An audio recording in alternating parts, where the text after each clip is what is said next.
మహబూబ్నగర్లోని RC convention హాల్లో నిర్వహిస్తున్న పండిట్ దీన్ దయాళ్ ఉపాధ్యాయ ప్రత్యేక శిక్షణ తరగతులు ముగిశాయి.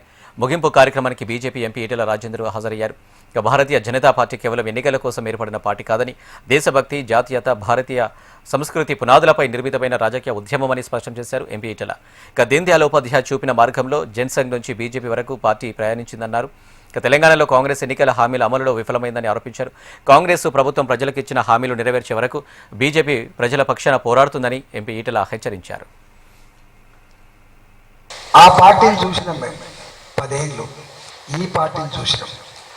ఆ పార్టీ అర్థం కావడానికి మాకు 5 ఏళ్ళు పట్టి, రెండోసారి అధికారికి వచ్చిన తర్వాత కేసీఆర్ అసలు నైజం ఏంటో, తన కుటుంబ పరిపాలన నేతృత్వం ఏందో మాకు అర్థమైంది. ఆనాడే బొంద పెట్టాలనుకున్నాం, కానీ మాకు ఆనాడు అవకాశం లేదు. మేము 2023 వరకు వేచి చూడాల్సిన పరిస్థితి ఉండే, అవకాశం వచ్చింది, మేము బొంద పెట్టినాం. ఈ ప్రభుత్వం ఏర్పడిన తర్వాత అనేక రకాల హామీలు ఇచ్చింది. యూత్ పాలసీ పేరిట, వరంగల్లో రైతు పాలసీల పేరిట, కామారెడ్డిలో బీసీ పాలసీ పేరిట, వికారాబాద్ ఏరియాలో చేవెలలో ఎస్సీల పాలసీ పేరిట అనేక రకాల పాలసీలు, అనేక రకాల హామీలు ఇచ్చింది. 6 గ్యారంటీలు, 66 హామీలు, అనేక రకాల పనులు హామీ ఇచ్చింది.